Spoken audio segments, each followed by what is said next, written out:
The topic area is wearable computing, and the moderator will be Steve Mann, who is recognized as the father of wearable computing, inventor of the smartwatch, HDR imaging, and co-invented the concept of extended reality. Dr. Steve has a PhD from MIT. He invented wearable computing in his childhood in the 1960s and 1970s and brought these inventions to MIT in 1991, founding the MIT Wearable Computing Project as its first member. In the words of MIT Media Lab's founding director, Steve Mann then ended up founding a new discipline.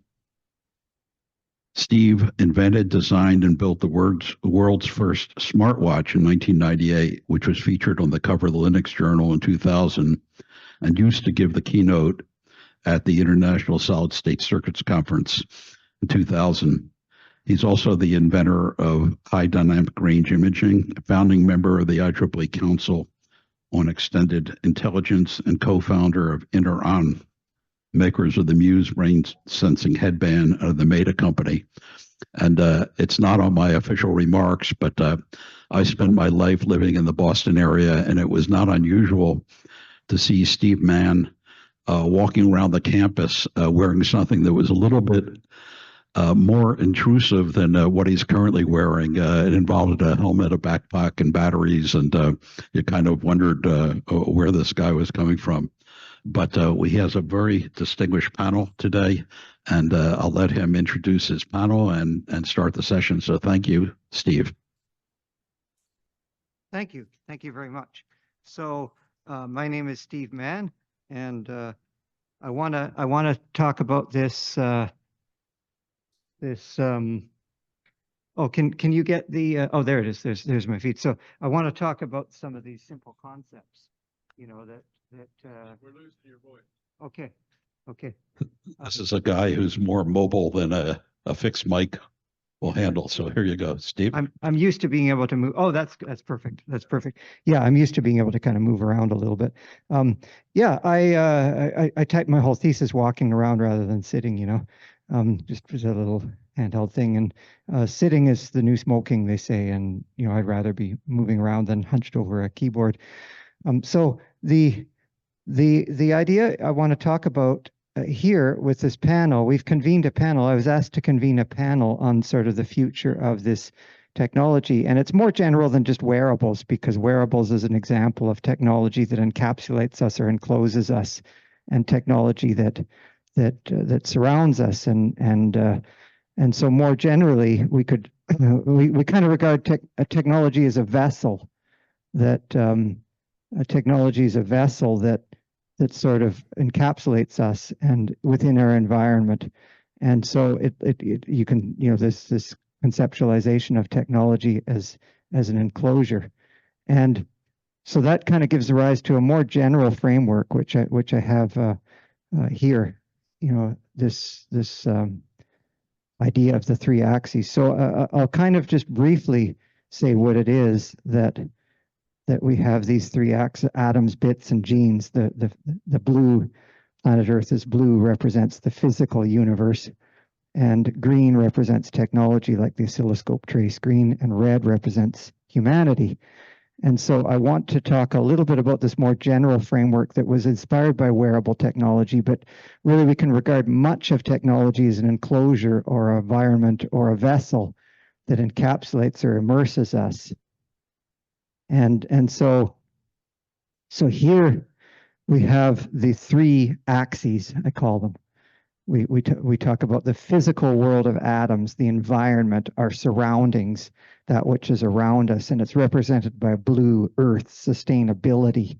Planet Earth is blue, blue water, blue sky. And then the green axis is technology. You can probably see my eyes are glowing green because I've got the green glow of the computer screen in my eyeglass. And this comes right back to my childhood when my dad got me the cathode ray oscillograph that was broken. And I was looking at the green glow of the oscillograph trying to fix this machine and discovered quite a few interesting things. And then red represents humanity. And loosely speaking, atoms, bits, and genes.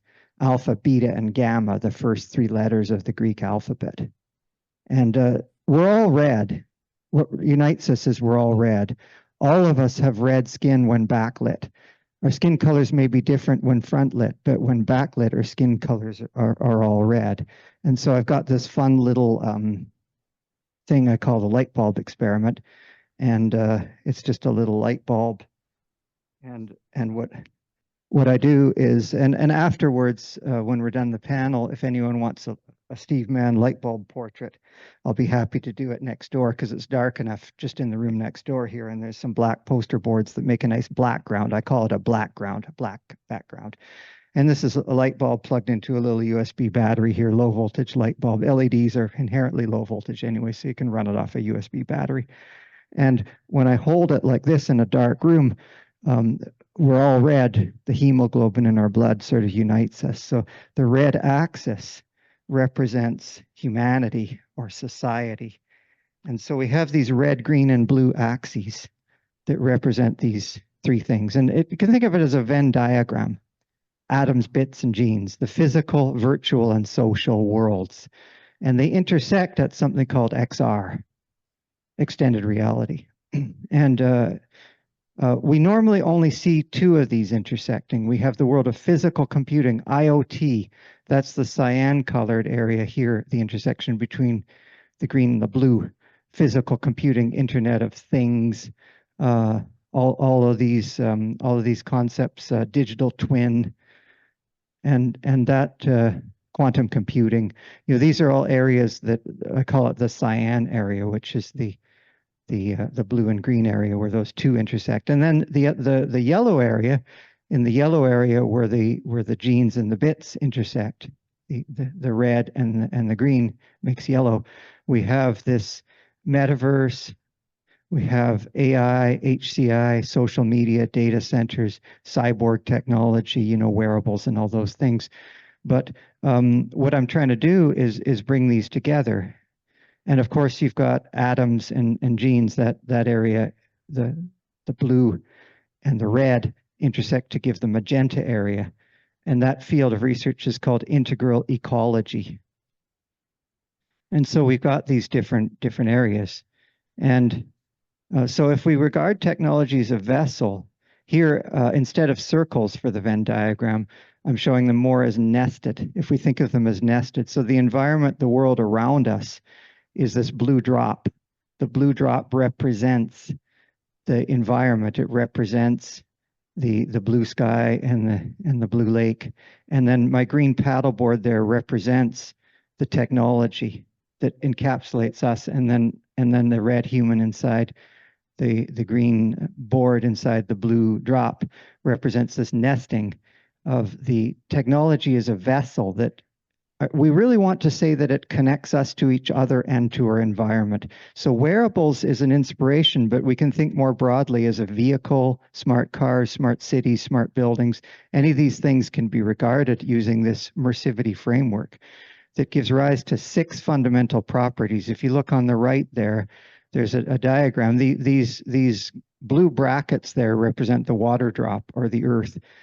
The green box represents the computer and the red circle represents the human. And you can see there's 6 possible connections here through this nested connection. And it gives rise to 6 desiderata, 6 things that we desire. And that is that technology, Mersivity advances technology that is unmonopolizing so we can sense our surroundings, unrestrictive so we can walk, hike, swim, socialize, observable so we can sense and understand it through aletheia, openness, unconcealedness, controllable so it serves us, not enslaves us, attentive to its environment so it gives us situational awareness, and communicative to others around us so that it is expressive. Mersivity is immersivity with exmersivity, or if people don't like a new word, sometimes people don't like making up a new word like exmersive. I'll just say it's metamersive. It's immersive. So the technology immerses us, we should be able to immerse it. So if I'm immersed in this cyborg world, I should still be able to go for a hike in the woods or go for a swim. It should not imprison me and cut me off from my surroundings and from other people. And so that principle of immersivity of the immersivity or metamersivity or just Mersivity for short, is really this idea that if it can merse us, we should be able to merse it. And so this is sort of the overall overarching concept, is that we've got this XR space on these three axes, the red, green, and blue axes, alpha, beta, and gamma, that define this sort of space. It's a taxonomy or ontology of all these different realities. There's all of these realities. There's virtual reality, augmented reality, mediated reality. So there's VR/AR/MR. And so that gets kind of confusing. So we've just at IEEE and real reality, which is physical reality. I call it PR on the diagram here. So we got physical reality, virtual reality, augmented reality, and then of course we have diminished reality, which is technologies that cut down reality, like this baseball cap, blinders on a horse, dark sunglasses, welding glasses that diminish our reality because we don't always want to augment. Sometimes we want to diminish. And so we've got all of these realities, and we say, let X be a variable that interpolates between all of them or extrapolates beyond them. And X, of course, comes out into the social domain because the extended reality is a social phenomenon as well as physical. So what we're trying to do here is take in the yellow plane on the left, which is advancing technology for humanity. The IEEE slogan is part of that yellow plane: HCI, human-computer interaction, AI, artificial intelligence, metaverse, social media, data centers. All of these things are in that yellow plane. And what we want to do is take that yellow plane and somehow pull out into the physical world. So we could say physical metaverse, physical HCI, physical AI. And then to the people working in IoT and digital twin and physical computing, we're saying go social, pull out off that plane and say social physical computing, social IoT, social digital twins, social quantum computing. And to all of that, we get XR. I mean, we just simply unite a lot of these disparate ideas that are kind of saying similar things and say these are all flavors of XR, extended reality. So wearable computing is an example of Mersivity, a technology that connects us to each other and to our environment. Technology, society, and the physical environmental surroundings world, those three axes. And so the purpose, my hope is this panel will talk not just about wearable technology, but more broadly about the ethos for wearables that expands upon all of technology, the general conceptualization of wearables that has led us down this road to a deeper understanding of technology. We used to always say, if you want to understand something, become it in the existential sense. Like, for example, if you want to understand how to measure something, instead of reading about it, okay, hold on to a ruler, that's even better. Doing it is better than reading about it, but even better is being it. The best is being it. If I want to understand measurement, I measure in feet, which is like my feet. I go 1, 2, 3, 4, 5, 6, and I pace it off in feet. I am a ruler then, and therefore I understand measurement because I am a ruler. And the existential, I call that existech, existential technology of self-determination and mastery over our own destiny by becoming the technology. So a lot of times I tell people, I don't have a computer, I am a computer. I don't have a camera, I am a camera. And so this is kind of, the technology becomes us, so much so that now we say, as a cyborg, we're all cyborgs, can we still connect to each other and to the environment around us? And that's really what Mersivity gives us. So I wanted to, I think we all know who I am. I don't need to say, well, I talked yesterday, so you probably know who I am by now. So just briefly, my name's Steve Mann, and I in my childhood, I kind of came up with this notion of metavision and meta sensing and metavalence and extended reality. And I've been living in this computer extended reality for approximately 50 years, since I was 12 years old in 1974, when I really started going big on this. So I'm probably maybe the first longest person in the world to sort of be living in a computer extended reality.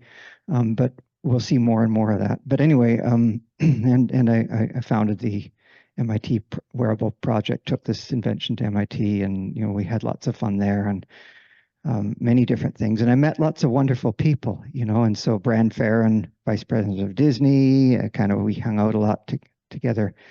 He got me that flash lamp Mazda. We're playing around a lot with lights and fun photography and great things like that. And Tom Coughlin here, and Bob as well. So now maybe you want to just each introduce yourself briefly, and then we'll jump into the panel. Good morning. I'm Bran. I've known Steve since Steve was Steve. And, my background is sort of a split between engineering, design, architecture, a few other things. I used to have a little company, and we did rock and roll and Broadway theater and special visual effects for the film industry. I was bought by Disney, went to Disney, ended up as president of research and development for the Walt Disney Corporation, president of Disney Imagineering, and then started about 25 years ago a new little company called Applied Minds, where we basically invent things for people. I think we've passed about 1,000 patents so far, and we work across entertainment and architecture and design, and generally Fortune 50 companies are the ones we focus on. Cool. So I'm Tom Coughlin. So I'm the immediate past president of the IEEE, but my day job is basically I'm involved in digital storage and memory for about 40 years, designing products, systems, and more recently doing events on these things, writing about it, and advisor to startups. I'm basically have my own company, and it's a pleasure. I do not know when I first heard about Steve, probably quite a while back when he was the MIT days, but it was actually through the Consumer Technology Society, I think, that I became more aware of a lot of the things that he's done. So that's me. Okay, Bob Frankston, not sure exactly what to emphasize. I've been playing with technology devices for, forever, since at least the mid-60s. And I always try to ask why things work, like why the internet works, not how, but why. And I think when I apply it to this, you think, what are the underlying technologies and ideas that make this possible, and how far can we go? But one thing before we get into the actual topics, I have to mention, there is a prime example of becoming the measurement, the smoot. So I won't explain what the smoot is, but you should look up what the smoot is. MIT people know.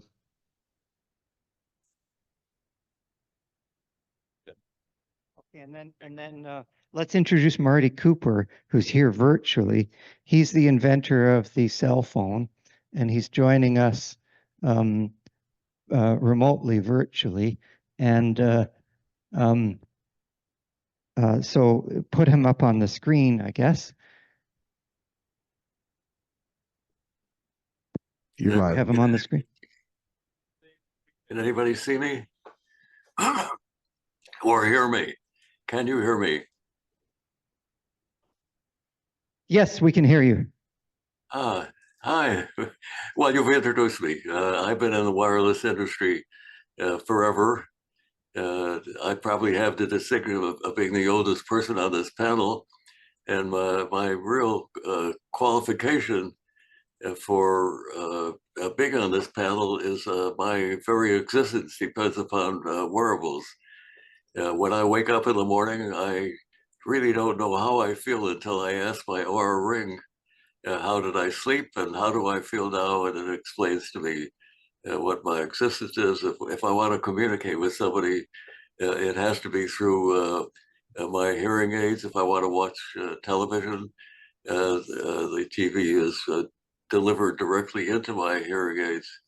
And so you can bet that if there's a technology available that is wearable, I probably come close to Steve as being a user.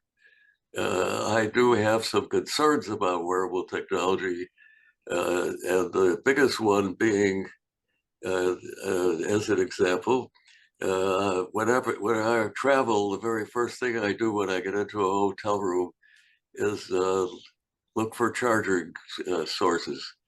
I need several outlets. I need a charger for my hearing aids. I need a charger for my Aura ring. I need a charger for my cell phone. I need a charger for my watch.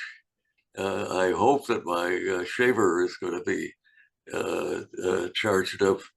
But the concern is, how do we handle wearables when our very lives depend upon these wearables, and certainly using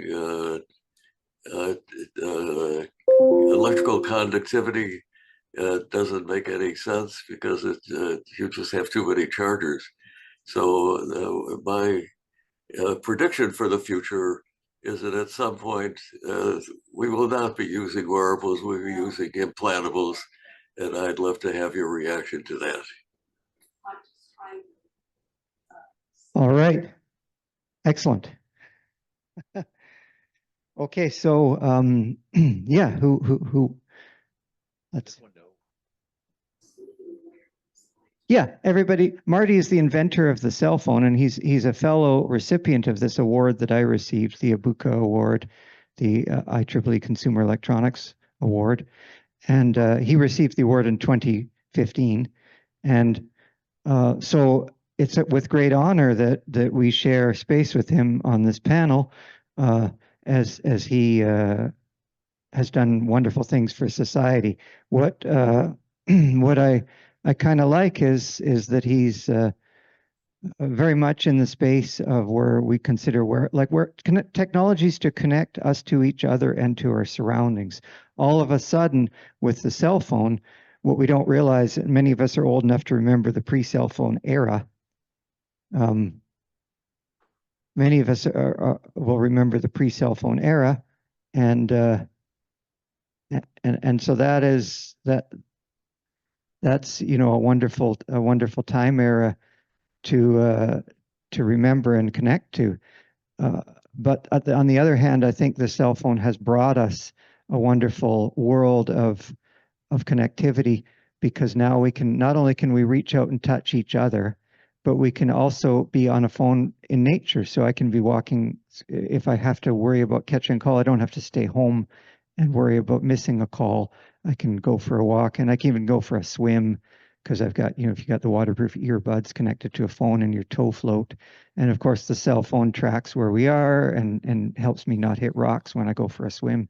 So I can actually see in my head-up display with the cell phone GPS coordinates and everything exactly where I am while I'm swimming in Lake Ontario, and make sure I don't smash into a big chunk of ice or a rock or something, and help me find my way. So it does help us connect to nature. It has the potential to connect us to each other and connect us to the environment. And it is sort of wearable in the sense that many of the cell phones now have the earpiece, so you can really be hiking or walking or swimming while you're staying online.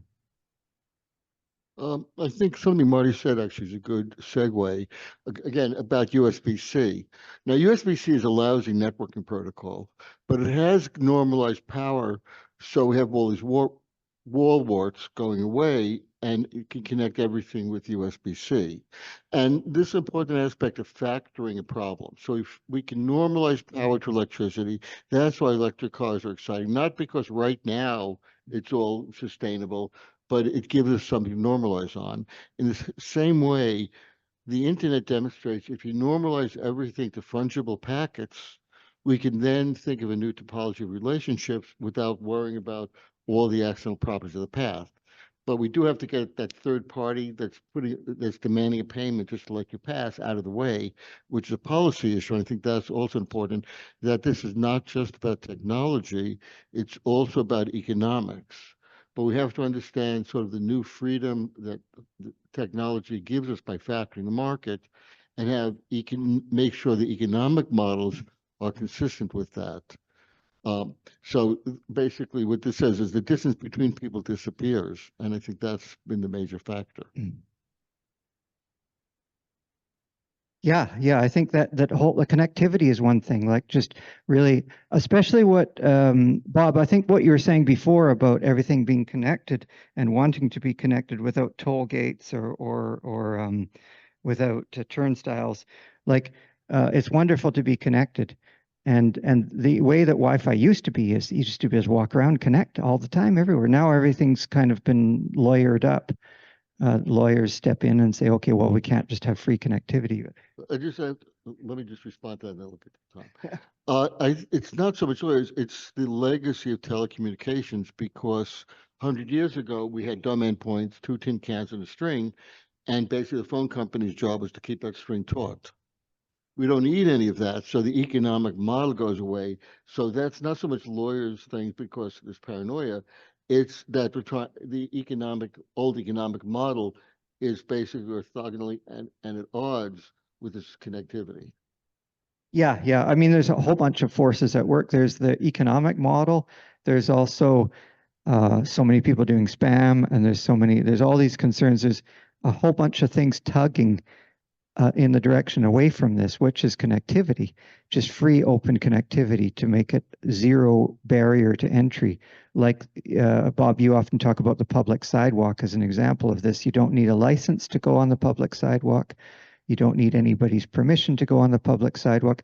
Imagine we could say, hey, lighting, let's have a pay to turn on the lights. So everything's dark until you put your credit card number in there and then the lights can come on. You flush the toilet with your credit card, or you get some water or the hand wash faucet with your credit card. Ryan Airlines. Yeah. That's we were kind of joking around that a friend of mine and I were saying, well, you have to pay a fee every time you exhale because you're putting carbon dioxide in the air. And then when you come into a building, you have to pay a fee because you're warming up in the building. But if you generate some heat by your own body heat when you're running, and maybe you get a rebate because you've brought some heat into the building. So, Steve, do you want us to do free range discussion, or you want to? Yeah, let's maybe. Because I have something I'd like to say. Yeah, go ahead. Go ahead. Okay. So, one thing I like about looking at the world in different ways from the way we might usually do, which I think you've been doing that with creating this access system and looking at bits versus reality, is that I think things like this can give us, encourage us to think about stuff in new ways, and the way things work in different ways. For instance, we're talking about how do you power your mobile devices. Well, there's some people, there's been talk about, can you use the glucose in your body? Or maybe it might be a weight reduction method. Can you burn the fat in your body? Yeah, that's as your a way lipo of power. generating power for your mobile devices. So essentially, it's kind of the matrix, that you are the battery. Yeah. Things. I don't know how well that works, but that maybe there's different solutions to what we might closer. Oh, okay. Closer to the mic. Yeah. That's the ultimate existential technology. You are the battery. Yeah. And I think, looking at things in unusual ways, I think can give us the opportunity to think about that. You've talked, you didn't mention it here, but I know you've talked about, can you visualize radar, actually see radar? Can you see ultraviolet, sound, maybe even? Can you do this? That's say artificial synesthesia, for example. In fact, that's what my machine did in 1974. I built this machine in which I could see and photograph sound waves, see and photograph radio waves. That was in my childhood. One of my childhood hobbies was seeing and photographing sound waves, radio waves, infrared, ultraviolet, kind of like extending my vision. So this is where it's beyond augmented reality. This is where I'm not just adding an overlay, I'm not just augmenting, but I'm actually extending. And I think if we can get people to realize that extension is a lot more powerful than augmentation. It includes augmentation as a proper subset, but it also includes a whole lot more. So will it give us new insights, maybe inspire new inventions and discoveries, for example? That's the thing. Or the web.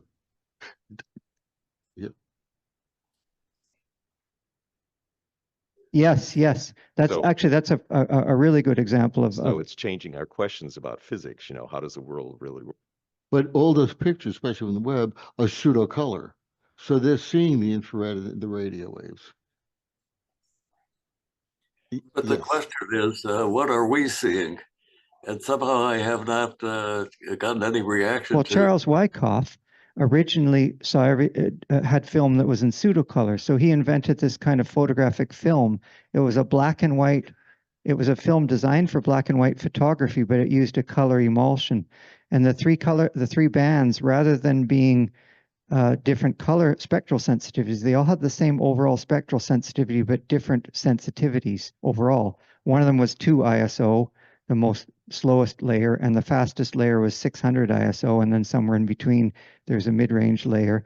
And it produced color photographs that were contained only black and white information. So he did on the cover of Life magazine these photographs of nuclear explosions where you could see right into the core with immense detail. And so he was my inspiration for inventing HDR. So Charles Wyckoff, he called that XR film, extended response film. So Wyckoff and I, when we got together, we said, hey, let's create XR as this extension of VR that really allows us to see extended vision, not just in pseudo color, as you point out, the pseudo color idea, but also more generally, we can see infrared, ultraviolet, radio waves, sound waves, and also see the interplay and interrelationship between different things. Let me offer a somewhat different perspective. We invented color photography beyond black and white, yet some of the most valuable photographs are black and white photographs because color is too colorful. And often the abstraction of black and white is superior. And that's diminished reality, which is very useful sometimes. Exactly. And I think we don't talk enough about the aesthetics of these experiences. And we also don't talk about how difficult it is to collide the worlds of engineering and of art and design. Engineers tend to be terrified of color. And if you don't believe me, look around this room. How many colorful engineers do you see or are decorated with color? That's why we have 1, 2. So that's good. We're at 0.02% of the room is not afraid of color. I'm decorated with color and it's all black. Exactly. And so the issue becomes, how do you look at these things and at the same time keep in mind that, to quote Alan Kay, the computer revolution hasn't begun yet. All of this stuff that we're looking at and the technologies and WARN and laptops and everything else, we're at the very earliest primitive stages of really mediocre stuff, which is not well integrated with humans and their lives. And part of this has been the confusion where people are trained, you should be thinking about the user's needs instead of users' desires. If you're in the automotive business, you understand that desire always wins over need. And yes. The question becomes, when do we reach a state of maturity where we get those together so that we are creating devices that a larger percentage of the population really wants? They want it in their life and part of their life, and they're not thinking about how to charge it, and they're not thinking about the rest. Now, I have been abysmal at predicting the future because, for example, 30 to 35 years ago, I said we'd have implantable technology, back to early, Marty's comment, in 25 years.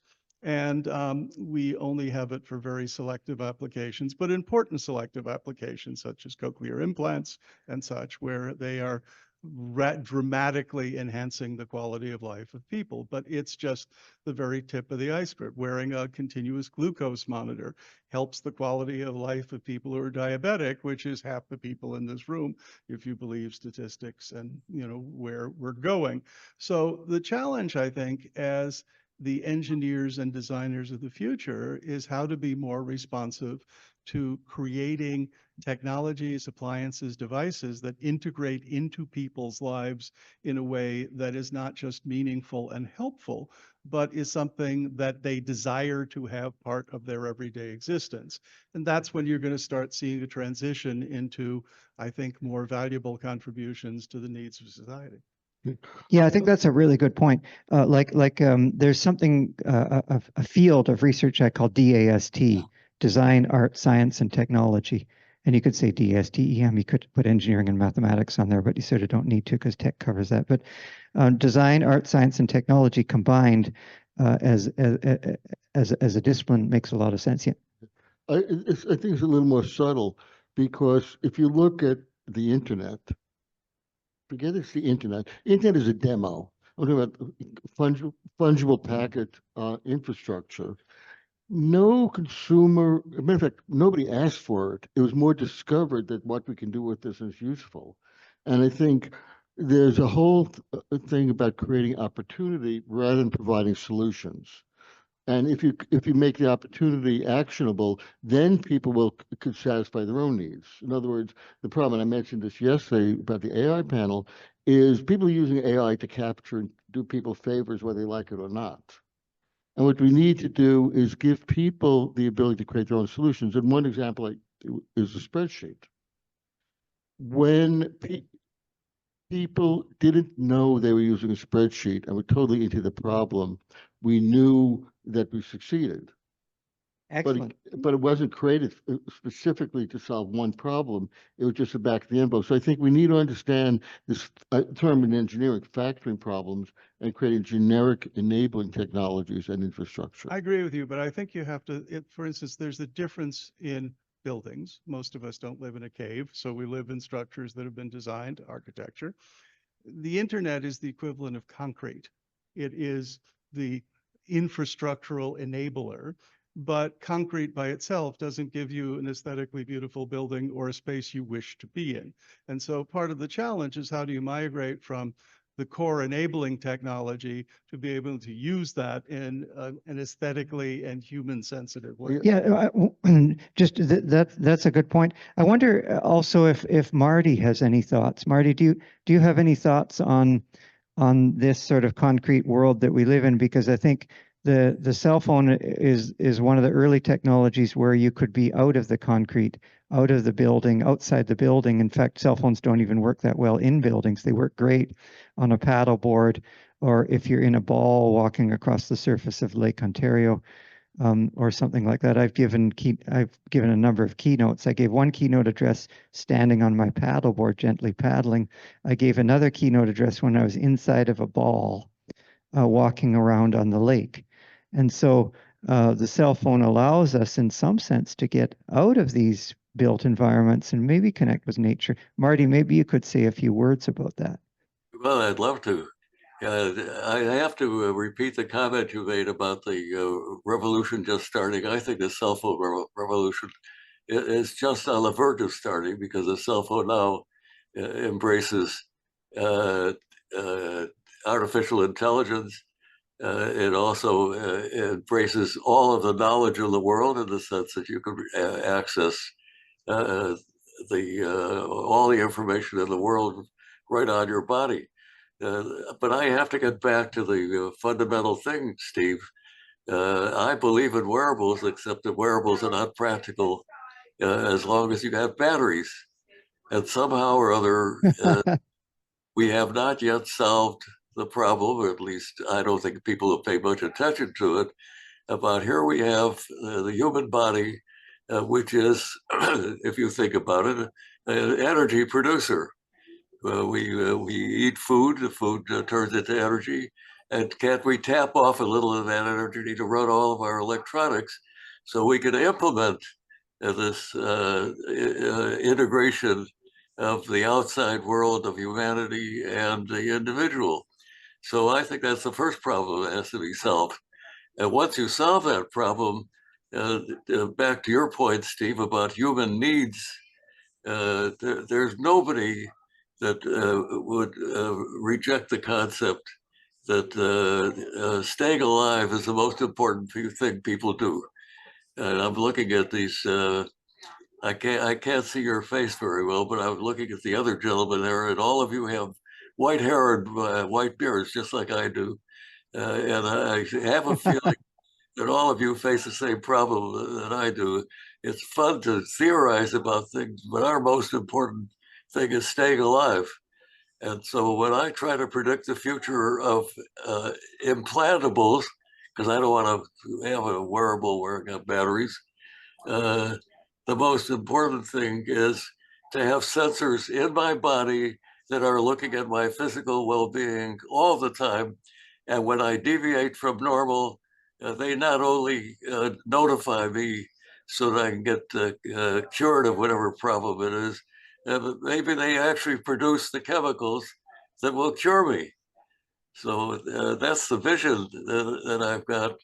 that I think goes, at least it's an aspiration, and I would hope that we would start facing some of these problems to address the issue of implantables.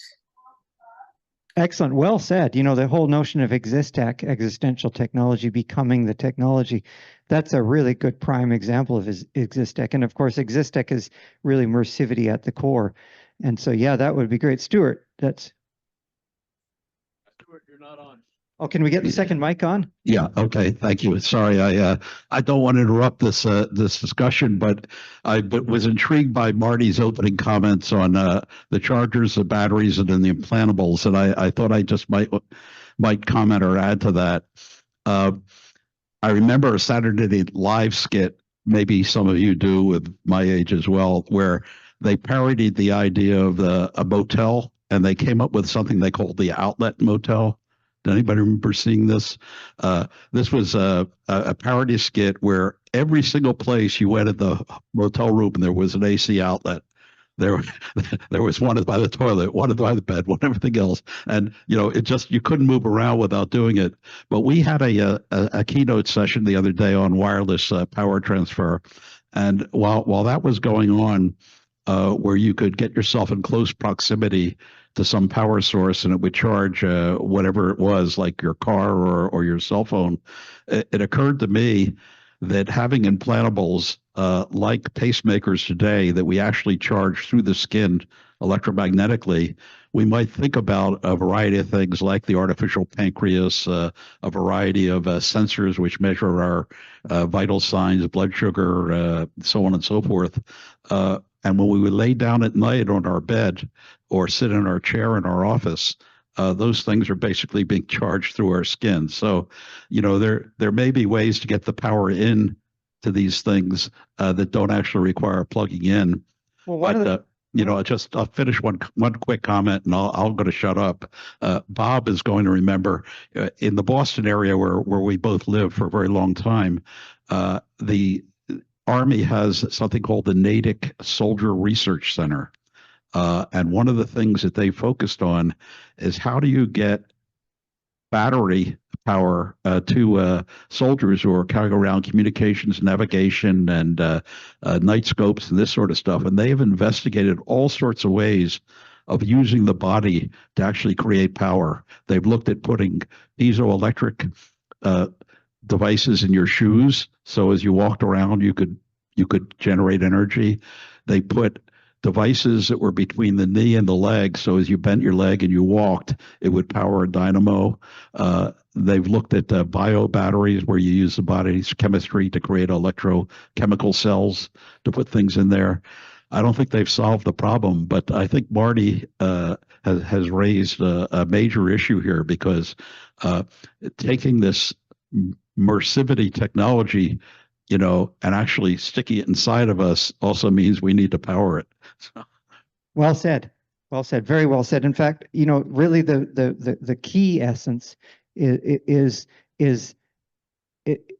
getting power to things that are in the environment. Like, I can make a low battery system that runs for a week or so, and that's okay. But charging underwater is a problem. Like, if I go for a swim, wouldn't it be nice if things didn't have to plug in? And this is, I think, where wireless works well, because you get mud and dirt and grit and grime and sand into all the connectors, and water, salt water if I swim in the ocean. So being able to wirelessly. Yeah, Bob. Okay. And Tom. Just a brief comment. One thing, and I noticed and everything, the idea of having these generic devices that use power and stuff is very attractive. Unfortunately, it's going to eat up all the power to do current AI. But I'm thinking the Glucose Monitor is a company that saw as an investment, which use chemicals to control diabetes rather than just an electronic circuit. So there's a whole series of, not just adding power, but being clever and using finesse. Like our brain is very efficient because we handle special cases. And I don't know where that fits into that, but we shouldn't just think of everything as a mechanical solution. One other thing I've got to mention about perception, there are also the new idioms. So if you see sepia in a movie. It's bad history because it's from the old films, but most viewers think that this is were movies taken 2,000 years ago, but that's the idiom we've developed. Yeah, the very, very, very good point. You know, that's a good point. Oh, by the way, and Tom, we'll say on that, we've got this nice little thing that I want to pass around. Callum, if you can pass this around. And we've made a little Mersivity pledge to sort of, we, the undersigned, pledge to advance technology for humanity and sustainability, notably as we build upon the three axes of physicality, cyber, and humanity. We shall aim to connect these three axes in both directions, creating technologies that are 1, 2, 3, 4, 5, 6, showing those things. So if you can put down, pass that around, put your name and affiliation, see if we can get people to basically pledge to say we're going to advance technology for humanity and Earth, and this I think this would be a real pivotal moment where we kind of join that. So Callum will pass that around, and we'll start this revolution and then put it online and see if we can get millions of people to sort of to kind of come into this world or this way of thinking. Okay, Tom. So, Bran, there's something you brought up earlier that I think maybe you're talking about the need for essentially focus on what we need versus what we want, and maturity. And basically, well, this town wouldn't exist if people were mature, right? And I think so. I think it's actually you need to know what you need, but I also think there's a real desire, especially to be creative and find new things, is also to be looking at what you don't know and what you want, and what you want might be part of what drives us to find new things, discover stuff, and that kind of thing. So I'm just thinking there may be a bit more about that, and you're never too old to have a happy childhood. Well, and Yes. I think the other point is it's very easy to get wrong your predictions of the future. So, for example, I would have thought in this country, and I'm just talking about it because it's the one I know best, when the majority of people in the room have at their fingertips all of the knowledge of the world in any language, or enough of it so that we could say that it would be very hard to lie to people. And what's happened is the opposite. Yeah. It's become easier to lie to people because it's just like the equivalent in cable television. If all you're interested in is golf, there's a golf channel. On the internet, if all you're interested in is left-handed golf players with blue shirts, you can find a channel for that, and people who will agree with you, irrespective of how wacky your perspective or wrong your perspective happens to be. So I think the challenge, the lesson there is, in that it's very hard to predict the future.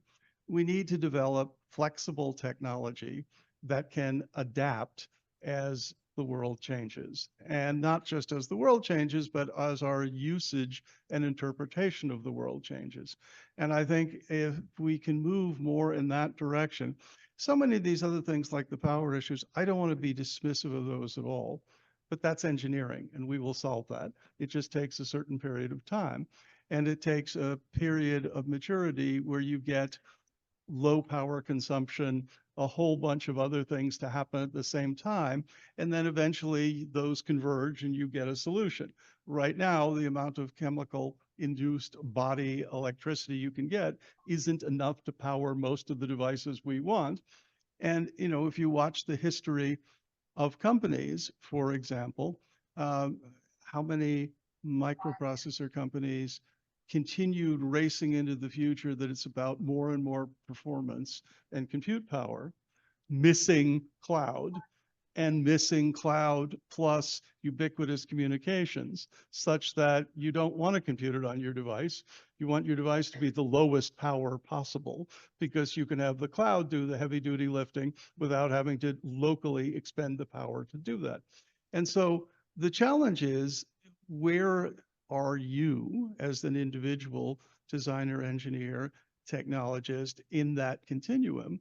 Where can you make the immediate contribution, but understanding that scalability, affordability, and the ability to tune your invention to what will be the future needs of people, rather than simply answering the demand of what is today, is an essential skill set. So insight is an important part of developing it, not just doing what you want.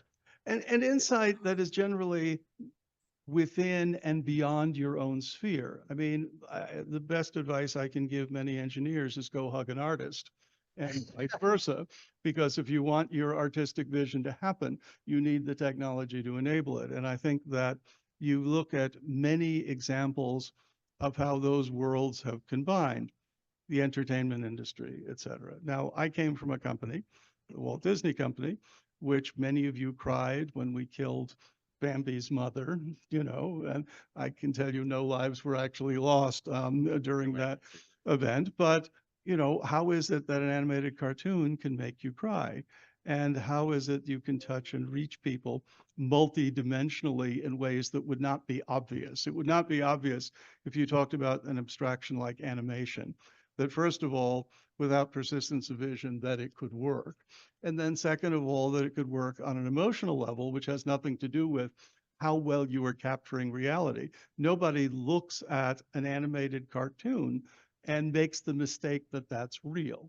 As we get closer to CGI, you have the ability to blur that, which introduces a whole other set of hazards for society, as well as the rest. But I think the challenge here is learning to collide what has been learned in all of these different worlds together, because that's where you get the kind of insights which are not obvious to any one of them independently, and we get to make a better world. You bring up a couple of points. One reason I push factoring out and have generic technology is so individuals could rapidly iterate and learn. The problem is when corporations do it, it's easier to spend $1 billion than to have any finesse. With individuals doing it, you can rapidly iterate and you don't, get these very high cost solutions normally. So that's a real opportunity. The other aspect, and I think this gets to one of the points you made about people finding their own reality. The flip side is these technologies have given people the ability to find their own reality. That we used to have social was geographically limited. So you got a mix of whoever happened to be. Now you can choose your community, so you get various cultures. Now we have new topologies, so you can find your comfort zone more widely. So I don't think that was as much sort of new about people. It's that people seek their comfort. So it's not simply you're creating experiences, they can go find the experiences that resonate. And the worrisome things we're finding out, some in engineering used to think there's sort of an objective reality in things that you've sought. And when you see comfort, that's not necessarily what we look for. And we're going to see that as a problem as we go forward. Well, and if you look at people act like virtual reality and world building is something new. Disney has been building worlds, but out of brick and mortar at much higher resolution than any VR system is currently capable. They're called theme parks. And the differentiation which many people miss between a theme park and an amusement park is theme parks are story driven.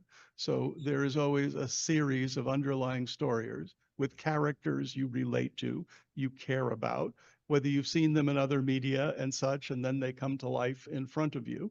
And you have to be very careful because little kids, for example, think Mickey Mouse in the park is real. And as a result, if Mickey Mouse were to remove their head in the middle of the park, you're traumatizing kids for a significant part of their future, which is how perhaps some of you ended up in this profession. But, the challenge in all of this is understanding that ability to create new realities and storytelling is an essential core competency to engineering, which is not taught. So for example, the ability to tell a story and get someone to fund your project or make your idea a reality, or to take something as, Steve from the original, back in the MIT days, Steve did not blend in. Steve was anomalous in a way that most people would not be brave enough to do seriously and for real. And so I really hats off to the ability to do that. But the challenge in all of this is storytelling is a critical core competency to make this future happen. To be able to tell a story, articulate it in a way that people are willing to give you the benefit of the doubt and try your invention or try your direction is an essential part of what it takes to execute. And I think so many people lose the issue. They think that inventing the idea is the hard part. It isn't the hard part. It's really easy to invent new things, and everyone in this room has probably an order of magnitude or two more ideas in them than they will ever execute. The challenge is, how do you execute, and how do you get, unless you can do it on your own as an individual, and some ideas work within that category, but most that are world-changing require actually winning over a whole collection of people, inspiring them, and getting them to actually back your idea to make it a reality. Yeah, just to touch on that, Marty, maybe you have some words on this notion of storytelling, because really the difference between theme park and amusement park, the idea of stories, like, reach out and touch someone.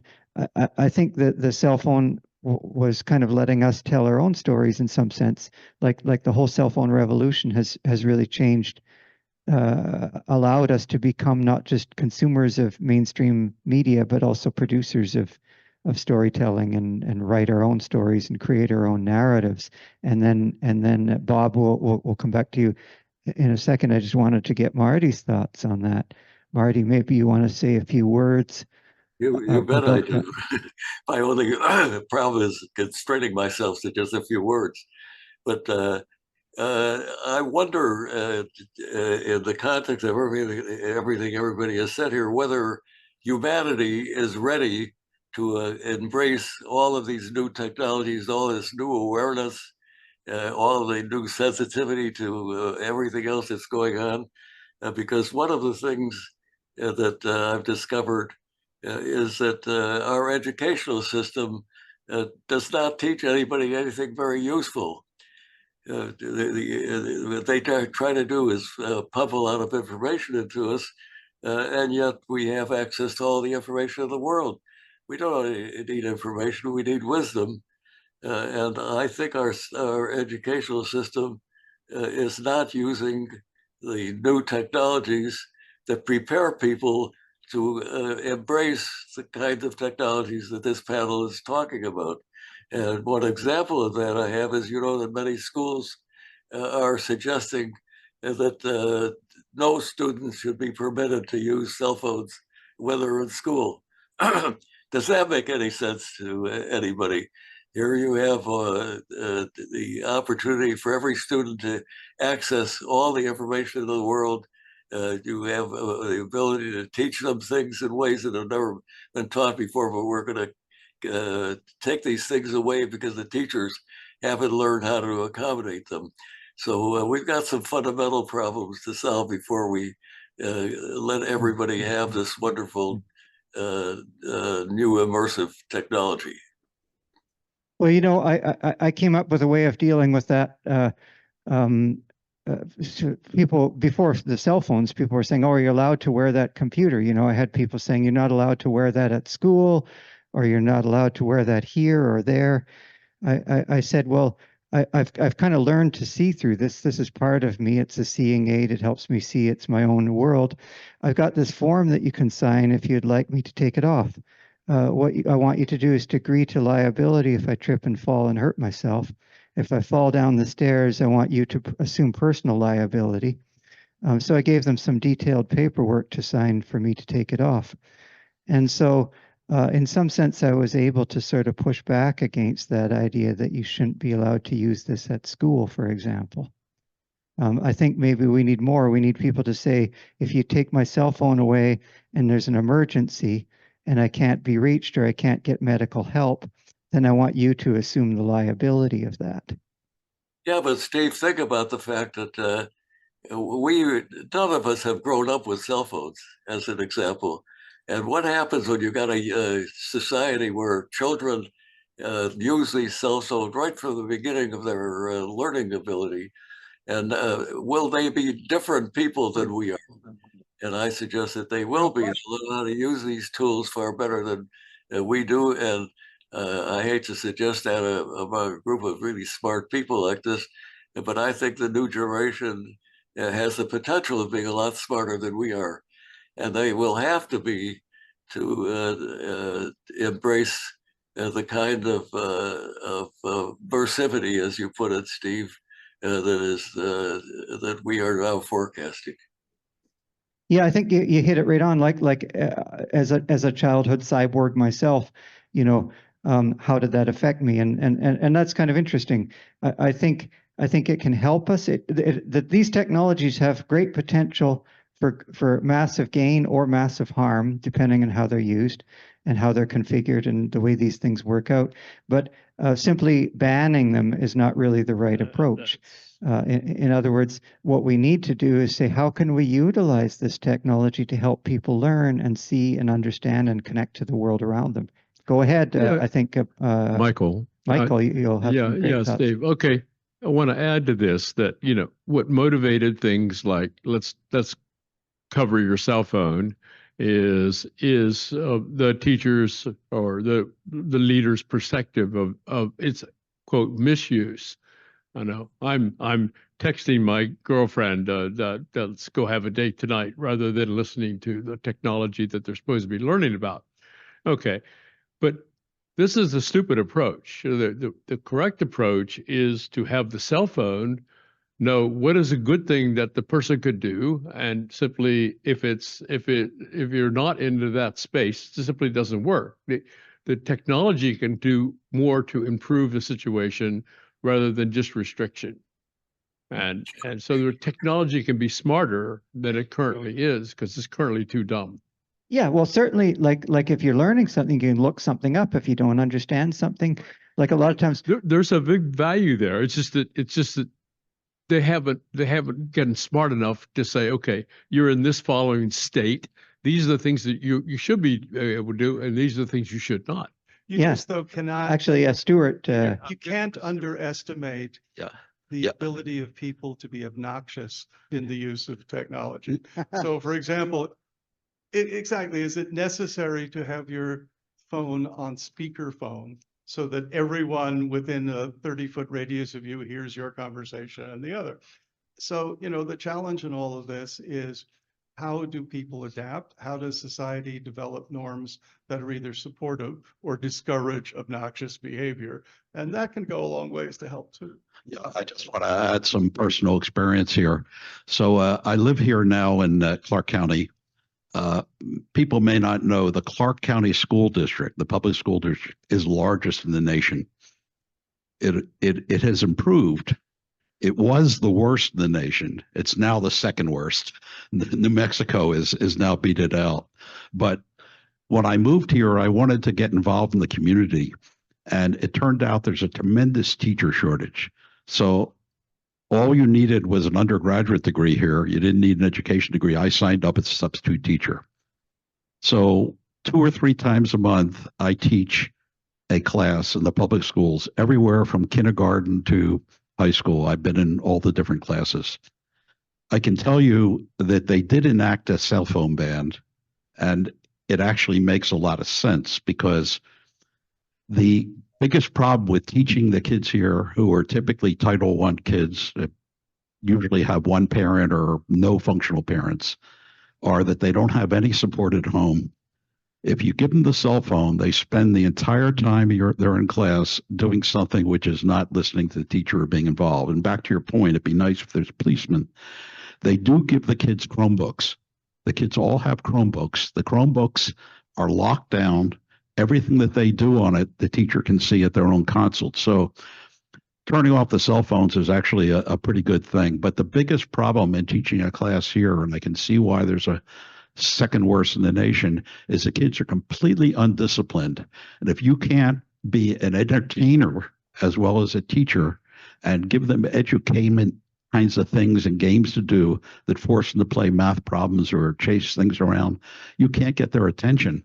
And the private schools do a much better job because they've got parents and they've got families and stuff that'll look after them. But there is a real problem with public education in the inner city in this country, and I've seen it firsthand through my own eyes in the Clark County school system.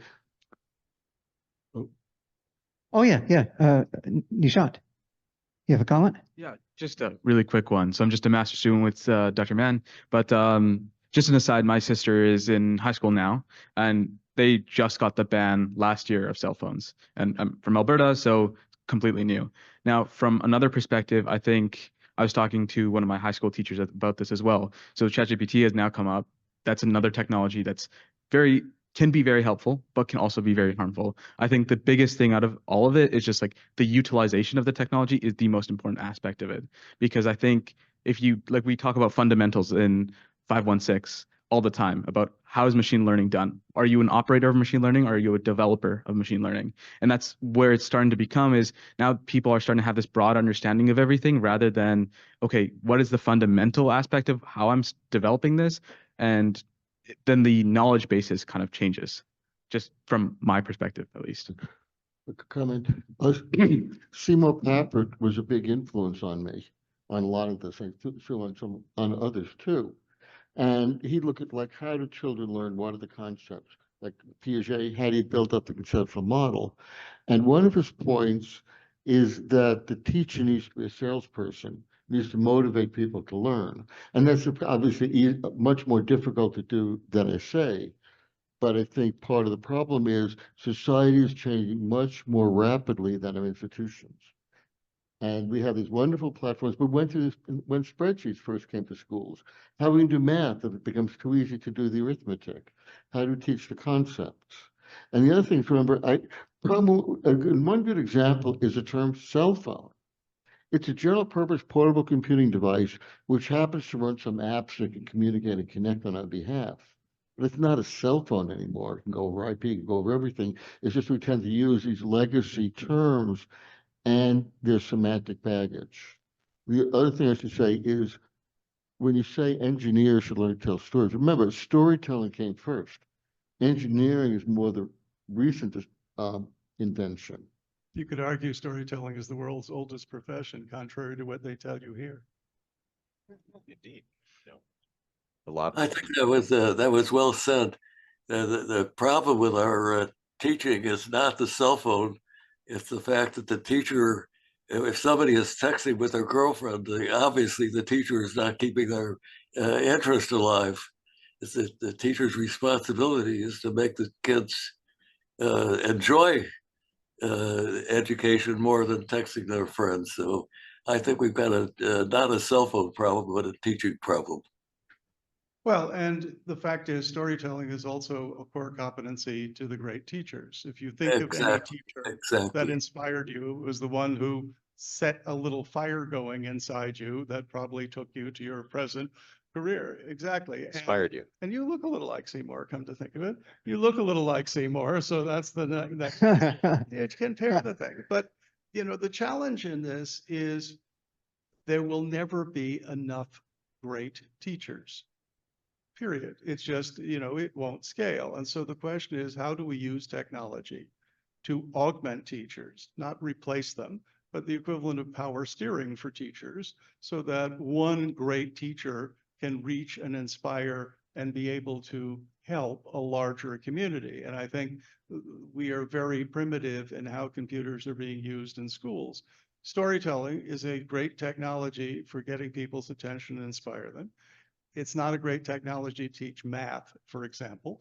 It's a way to get people interested in math, but you know, you have to tune this. And for example, people have learned in distance learning, Army, military, who's been looking at this for years, and it's the largest educational system in the country is actually the US government runs.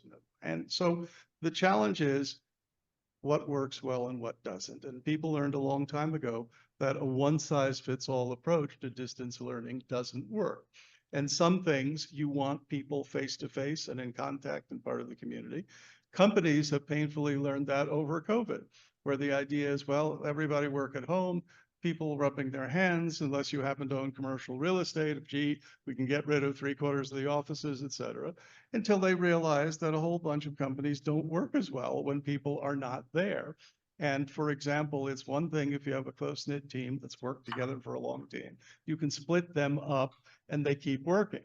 But indoctrinating new people, building esprit de corps, getting them to be part of those communities doesn't work well in most cases. And so the challenge is we keep doing these experiments. They're often forced upon us.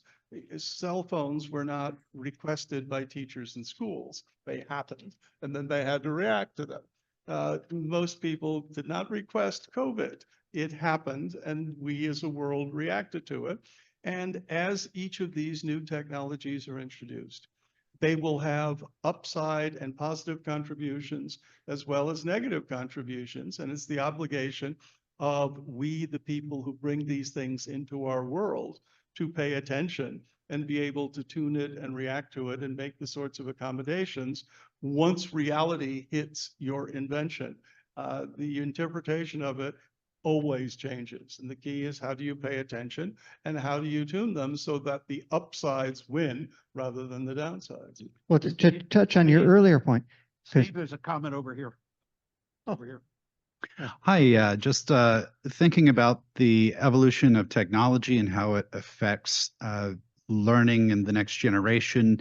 I think there's an aspect of this where the next generation or each successive generation may become more capable or competent at using the technology.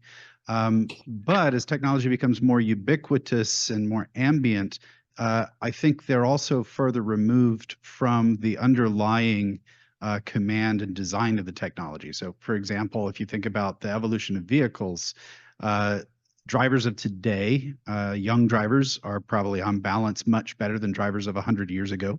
But with each new generation, it becomes much more difficult to access the design and maintenance of a vehicle. The same thing I think is happening with electronic technology. We can be really good at using a cell phone. That doesn't mean I can make a cell phone. Yeah, I guess Actually can. I guess that's a good point too. Like the technology can be kind of generic, and Bran, to touch on your point and yours as well, the technology can extend the teacher's capability, but it can also extend the student's capability, and it can moreover extend the mutual information between the teacher and the student. So if we think of it not just as augmenting like an overlay, but extending our intelligence, XRXI, the Council for Extended Intelligence from IEEE, for example, if we think of it that way, as XR as a form of intelligence extension, if we apply that to both the teacher and the student and to the interplay between the teacher and the student, there's great value to be gained by this medium. And as you point out, whether it's for cars, for situational alerts, because the same thing about a ban of cell phone in cars, ban of texting while driving. What if the technology can help me see better, help me be aware of the surroundings better, help us find our way better? Those are good cases. So we shouldn't just outright say the negative only, but really what it is how do we teach in a way that makes the student want to learn? Because if the student's in a prison and they feel like they're not wanting to be there, they're going to, go ahead. Bravo, bravo. Okay. Oh, Yes. does Marty want to say something? Otherwise- Marty, did you want to touch on that? No, I was just giving you a bravo because I agree with everything you said. Excellent. Okay. Thank you. I think one important point we're missing here, and Stu came close to it, is that this is not a problem of the teacher versus the student. Why we've partitioned out education as something apart from reality, apart from life. That's the problem. These kids are coming to school from all these homes and everything, and we haven't integrated education into their lives. And this technology gives us that ability. So I think often you can't solve a problem in this alone. You've got to think of the context. And this is where I talk about society coming to terms. How long is it going to take us to move beyond a 19th, or actually, how old is Ethan? 1,000-year-old approach to education as something apart from life, and take advantage of all these new technologies and capabilities. Something Bran said a moment ago really resonated with me, and I'll just tell my own little story. I was in an advanced math class trying to teach the kids the concept of geometric growth. And I had failed through about 3 periods and finally got to the last period. And how can I reach these kids? And everyone probably has heard some version of the story of the princess, the blacksmith, and the dragon. If you haven't, I'll give you the storyline. But I basically wove the geometric growth into that. The basic deal was The princess gets kidnapped by a dragon. The blacksmith wants to marry her and rescue her, goes to the king, but the king says, sorry, you're a blacksmith, you're not royalty. So he says, okay, let's make a deal. You give me $1 for every day for 30 days, double it. Next day, $2, $4, this sort of thing. And if at the end of the 30 days, you can either pay me what you owe me or you can allow me to marry the princess. And then, of course, you put up on the screen, show the what happens 30 days. You start with $1, doubling it each day, the geometric growth. And of course, the king couldn't afford to pay the ransom. But that caught the kids' attention. They kind of understood that. Then we talked about how geometric growth relates to getting sick with bacteria, doubling each day, or a virus, multiple times. And we started putting some simulations up using Excel spreadsheets where you could play with different numbers coming in and that sort of thing. And all of a sudden the kids were into it. So, it was basically having something that was a little bit more entertaining. I had some slides of pictures of dragons and princesses and stuff like that. But the real issue was the fact that the underlying story carried them through, and it made a difference. Well, and extending this notion of the technology creating problems and solving them, you mentioned automobiles. Well, automobiles are safer now, and they're safer because we had to make them safer because they got faster and got more energy in them and got into worse and worse crashes. And then we mandated these radical technologies like a seatbelt, much to the resistance of people why we wouldn't win. And then we have airbags and now side airbags and self-driving cars. But every time we make progress in that direction, US highway fatalities were up around 34, 36,000, then went down and are now up again because of these and because of driver distraction. And then the world divides into two groups that think the problem is to prevent driver distraction, so we have to lock out their phone, which makes people angry and worse drivers because they can't get to it. And then the other side of the world says, no, what we have to do is enhance driver situational awareness, or the intelligent vehicle situational awareness, so it pays attention when the driver isn't paying attention. So there's never one easy answer to the challenges these things present. Different groups will end up in different directions, but I think the real challenge is understanding the implications of these technologies far enough ahead so that you can think through it. Do you use the geolocation ability of phones to lock them out under certain circumstances or not?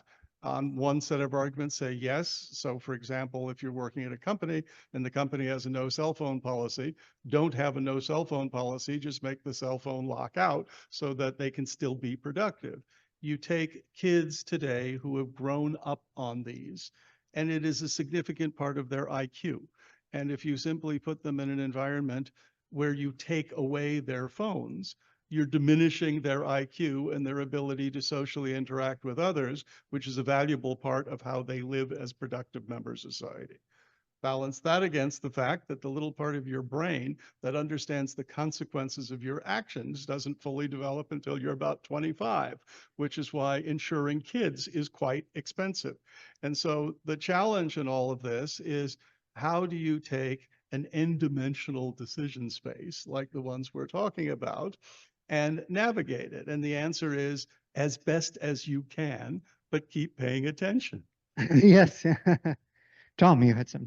Yeah, actually, I was going to say some similar sort of things, but it's we do not know the answers to how best we can live in the future. We do not know, will we lose the ability to do certain things like fix your car, or will technology in the long run bring us new ways in which we could understand it even further by using technology. These, so we should be careful on restricting things too much, even though we also need to be careful on how things are used. There's a real balancing act here, I think.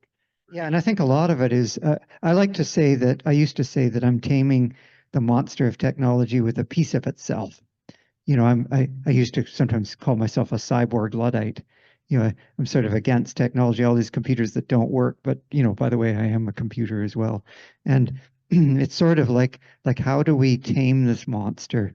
And I don't think the answer is banning it. I think the answer is figuring out new ways of teaching. And I'm a professor as well, so I've got an insight on this. And what I do find is that if I actually teach the students about how to do use the technology and how to make it help them, then they're really all ears to that. Well, and children are the source of a lot of creativity. Yeah, especially computational. When you start programming at a young age, it's magical. Just remember, Socrates complained about writing as a bad technology. Okay. You're going to lose your ability to memorize. Yeah, go ahead. He was also worried about the next generation. Actually, this question is for you, Steve.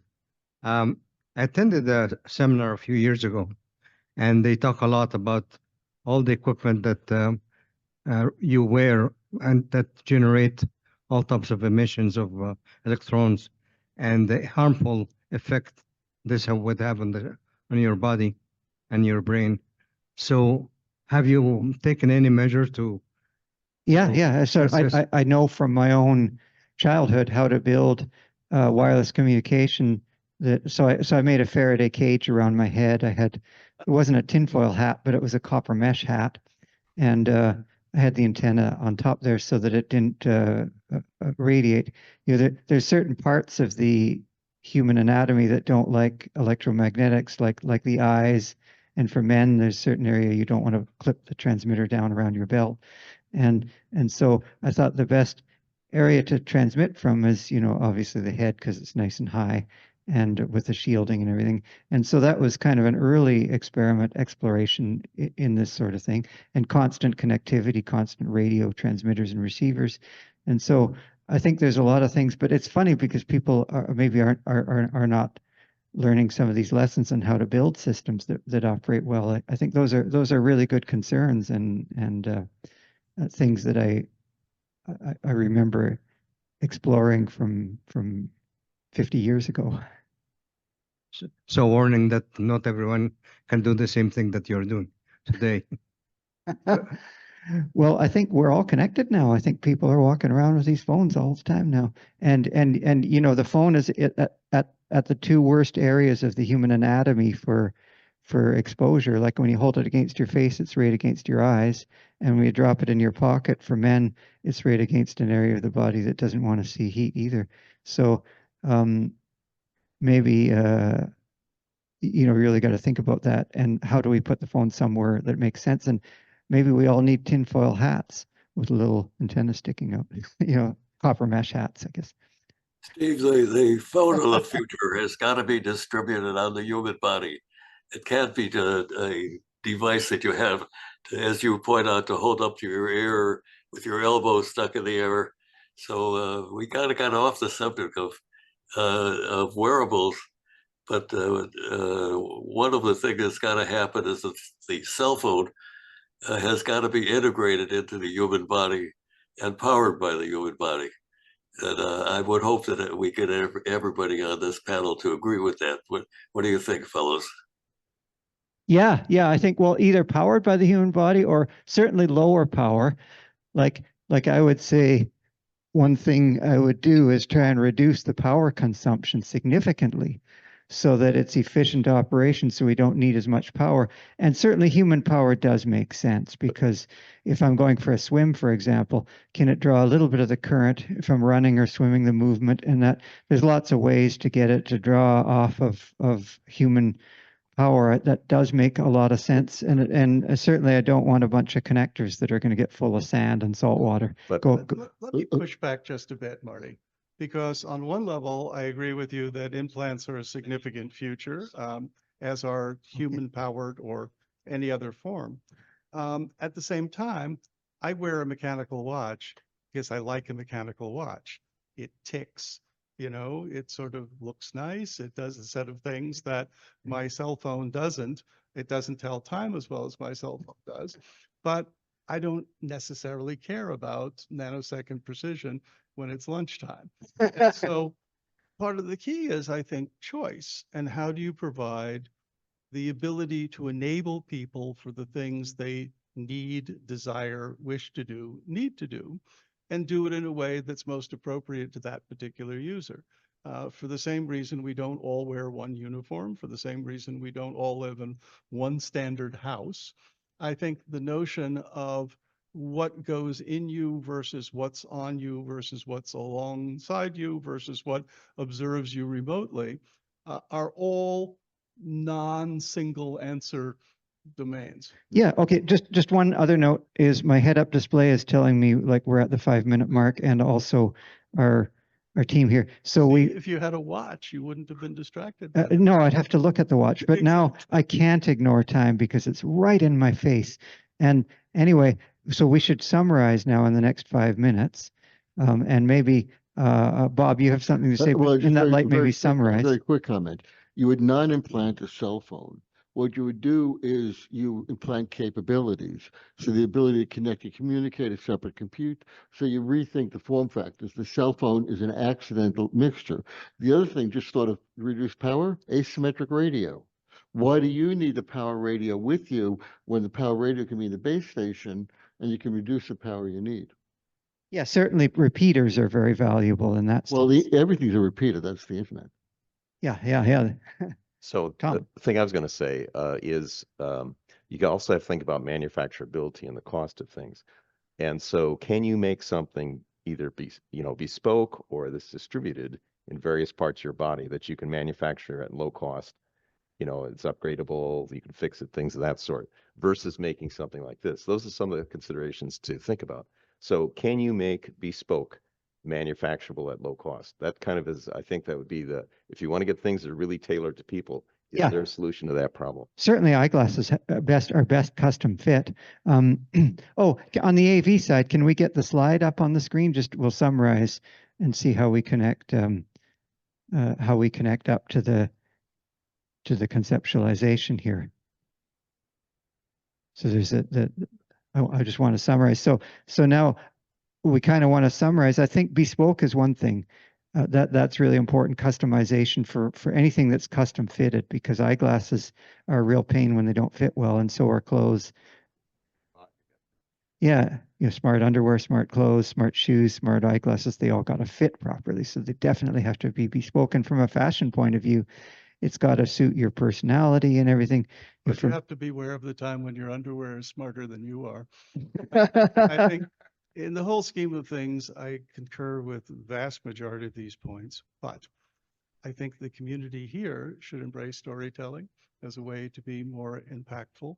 I think the community here needs to embrace the importance of devices that are not just functional, but make you smile and make you happy and bring families together and do things to increase safety and to do a whole variety of things, either immediately tangible or less so, that improve our quality of life. Understanding that it's very difficult to predict what those things are, and therefore develop technologies that are flexible and adaptable so that the kind of person who wants a mechanical watch can also benefit from the technologies that the cell phone is providing or that our environment is providing. Is one thing we haven't talked about as much is in a world which now has a camera every 50 feet in major cities where everybody is being looked at. There's the big brother side of this, which is not so pleasant, but there's also the life safety point of view and the ability to sort of say, well, how do those off-board technologies also increase your ability? How can you be walking down the street and when you're at the stoplight, it gives you a message just for you because it knows you're there and says, turn left. I think that the joy of life and our world is a whole series of diverse interleaved experiences. And the people in the technology side inventing those should appreciate that if you can work within that fabric, for lack of a better word, of delightful experiences that give people pleasure and improve the quality of their life, you have the odds of being dramatically more effective than a single point technology which addresses one specific problem. Well, that storytelling notion is important. So just to kind of sum that up, well, the one point you said there's a camera everywhere. Well, the problem is accessing it. You see, when something happens, the surveillance is all these cameras around us, but they don't benefit me. We all still carry our own cameras, even though we're on camera all the time. We shouldn't need to carry a camera. We should just say, hey, room, do a selfie for me right now. But of course, fat chance of that because the casino operator doesn't even want you to have pictures. Usually the building owner doesn't want you taking pictures or having access to any of it. So the surveillance is self-serving. It's for its own purpose. And even if something happens, like we had a case where somebody stole someone's laptop and they couldn't get access to the surveillance video because the university said the video was installed just to ensure people don't eat in the lab, because if you're eating food in the lab, we suspend your account.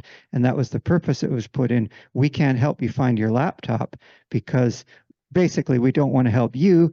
The camera is only to help us. And so it's especially true when something happens and the organization is at fault, they're going to try to delete the video if it serves against them. So to summarize or to wrap up, it's very, I think what you said is an interesting point. It's going to require a real societal shift to get establishments to embrace XR.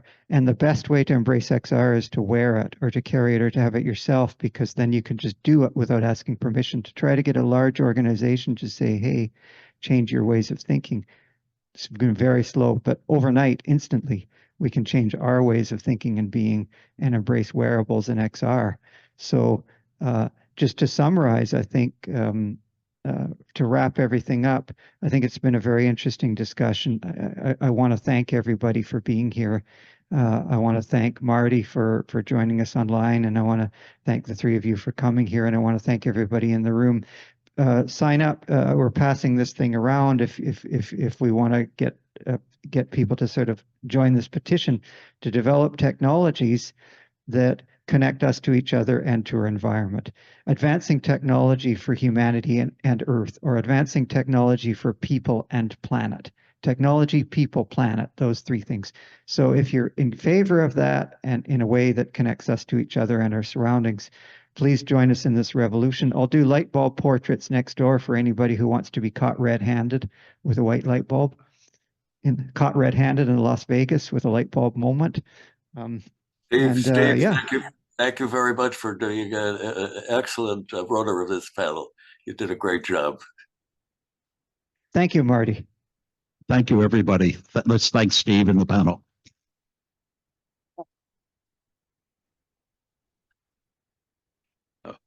Put up the open slide, please.